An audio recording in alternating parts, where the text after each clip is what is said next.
Thank you very much, Mr. Chairman. I wanted to ask you, Mr. Lando, is President Trump a Russian asset? Absolutely not, Senator. He's the President of the United States, duly elected by the American people. Well, the reason I ask is many people back home have been asking me this question. And they say, if he was an asset, we would see exactly what he's doing now. For example, he proceeded to forward or express from the Oval Office propaganda that has been Russian propaganda, that Ukraine started the war, that Zelensky is a dictator.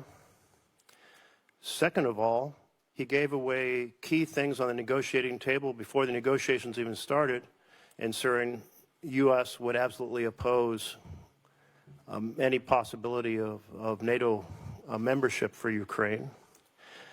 Third, he's cut off the arms shipments to Ukraine, completely undermining their ability against a massive neighbor next door with short supply lines and huge resources. Fourth, he's undermined the partnership with Europe, which has been essential to security over the last 80 years, a major goal of Putin's. And then he's done everything to discredit and dismean Zelensky on the international stage with the just shameful press conference in which he teamed up with the vice president to attack Zelensky. I can't imagine that if he was a Russian asset, he could do anything more favorable than these 5 points. What else could a Russian asset actually possibly do that Trump hasn't yet done? Senator, the president has made it absolutely clear that his top priority is to try to bring peace and end an absolutely savage war. I know you're familiar with the savagery. This is turning into World War I-style trench warfare now in eastern Ukraine. The president is an exceptionally gifted deal maker. He is probably the only individual in the entire universe that could actually stop this. The president understands, as part of his deal well, making, let's turn to another of the folks here. Carrots and sticks. Thank you very much, since you're now off the topic I was raising. Mr. Whitaker,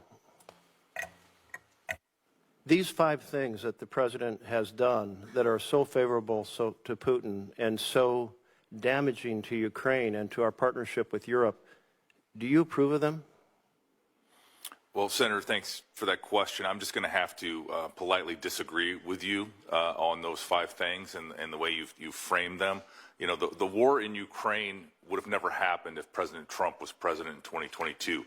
The war in Ukraine happened because of Joe Biden's weakness after his I don't think that was the Afghanistan. question I asked, but maybe you could some other time go on television and express those points of view. But do you mind just answering the question I asked? Do you agree with the 5 things that President Trump has done, starting with him expressing Russian propaganda from the Oval Office?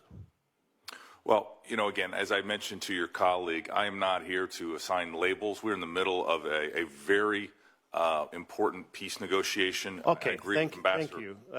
I do hope that we have an administration that works to get the very best deal for Ukraine, but what a Russian asset would do would be to work to get the very best deal for Russia, and that appears to be exactly what Donald Trump is trying to accomplish.